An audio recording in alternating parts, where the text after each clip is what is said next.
You can get a helping hand.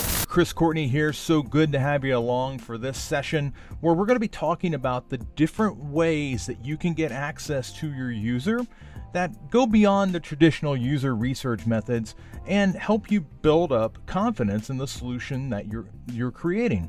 Now, the confidence that I am always talking about refers to how well do you understand the motivations of your user.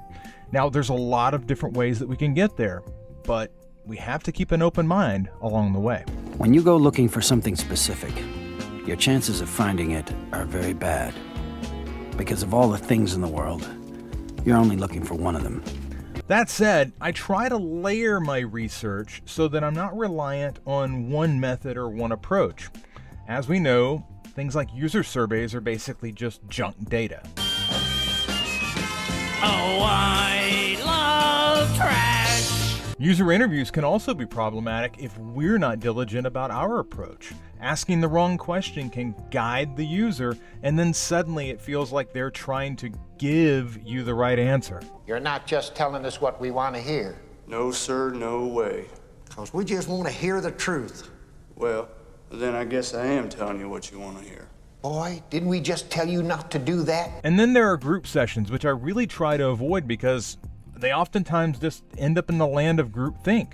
Whether the collective there leans positively or negatively, it's pretty much a wasted effort. Who else found themselves totally freaked out by this platform? Barry, Warren, Natalie, Martina, Gwen, Amy, Walker, and Clay. You were all totally freaked out. As much as I love talking to users, I don't want to rely on that data point alone. The good news is, most of us work at companies where there are people that have a lot of access to users, a lot more access than we have on a day in and day out basis, and you can compare notes with them. Of course, I'm talking about your sales and customer service teams. Hi there. How you doing? Now, I had to learn this the hard way because at my first job in media, departments were often siloed apart from one another. In the rare instances where we would collaborate, oftentimes we would just talk past one another. I got the money. Yo tengo el... Ay, perdón. No te escuché, tosiste. I didn't hear you, you coughed. No, I didn't. I didn't cough, you coughed. No, yo no tosí, tú tosiste. Deja de decir que yo tosí. Stop saying that I coughed. You coughed when you spoke del jefe. Tú tosiste cuando hablaste con el jefe. ¿De qué estás hablando, traductor? Ah, translator, what are you talking about? But I guess, journalism didn't need all that innovation anyway. People don't read newspapers anymore. How long are you going to hold a grudge? Personally, I began to bridge that gap in 2011 when I exited the newsroom and joined a tech incubator called Accelerate Labs. In the smaller setting, you get rid of all that formality and the things that you should or shouldn't do go away. You just jump in and begin doing.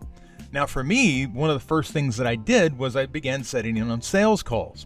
Within moments of being on the first call talking to potential customers, it became clear to me, and then I would be reminded on subsequent calls that they didn't see what we were offering as a solution to any problem they were having. Yeah, it was a good lesson. You just have no idea. Like, the audience was just like, no! Luckily, as all good lessons tend to do, the pain of that moment eventually would pay off when I joined the startup Block in 2015. They had a design program and it was getting wildly inconsistent outcomes. But rather than jumping in and pointing to the team or pointing to the curriculum, we just did a user journey and started at the top of the first point of contact with the user and worked our way down. And of course, that was the sales team. Hey, young blood, let me give you a tip. At Block, setting in on the calls really allowed me to see the wide range of possible expectations that people were arriving to the program with. Only by getting this far upstream did I begin to see that we needed to adjust those expectations. $1 million isn't cool. You know what's cool? $1 billion. To better match the possible outcomes of the program.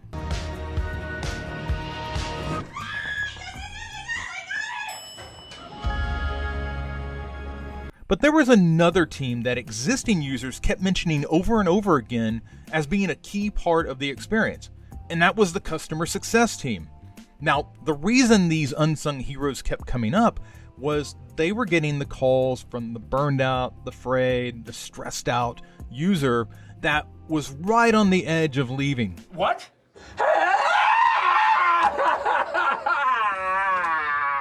And they would skillfully walk them back from the edge. But unfortunately, that was just delaying the inevitable churn. Oh, I didn't see that coming. Unlike the expectations issue that we spotted with sales, the users kept contacting customer success when they were at a point of failure. This told us exactly where to put additional support for the remaining people coming through the program. Come on, clear off. Let's clear off. It's time for the pink chalk. Longer term, this would also act as our guide for structural overhauls to the underpinning curriculum that was being used. I still think there's a third version. What do you want to move? I want to move everything. Back to stage left, please. Now, these adjustments were significant to the business bottom line. The design program when we started this journey was 5% of the company, and 18 months later, it represented 35% of the company. Our users were giving us 5-star reviews, they were leaving the program happier, and they felt better about the overall skill set that they had gathered coming through the program. I know Kung Fu. Show me. Now, this pattern repeated itself again when I joined Shift, because they were having a problem, but it was further upstream. They were having no problems getting people to sign up and come into the platform, but it was a real headache to get them to actually finish their application because it was involving the U.S. government. They had a lot of prerequisites that were required, and people would just frankly stall out. Marathoner, ooh, hits the wall. Now, of course, the customer success team was having to go in and eventually try to pull those people through the funnel, and that told us, hey, this is something that needs to be fixed. All these rubber hoses gotta go, Mac. Count them up. Make sure it's short throw shifter. Quincy, somebody tell me what this is. Unfortunately, we couldn't just do that by looking at the data. Yes, we knew that something was broken. People were dropping off at a particular point. But the customer success team knew exactly where those points were and were able to give us detailed reasoning behind why these adjustments needed to be made. Why didn't you just reprogram the synapses to work collectively? Because we didn't think of it? The other great thing was that detail of information that we got from customer success allowed us to put greater emphasis on things for the engineering team. It allowed us, that transparency allowed us to understand how much upside we had, how much potential upside that we really had in front of us if we would just make these moves and make them really fast. We're gonna fix all of this. Aside from just adjusting the funnel, we wanted to add transparency. So we created an overheard user channel that anybody in the company could report into and have visibility to see what was being said about users on the platform. I cannot tell you how many issues that this transparency solved because we were able to see the issue faster and nobody had to wonder, where do I report this? We were able to just see it right away, and somebody from the product team was always monitoring it, so we were always right on top of it. You called for backup? Do you have a success story with your sales and customer service team? Be sure to give them the recognition they deserve and talk to me in the comments down below. I'm Courtney. Take care.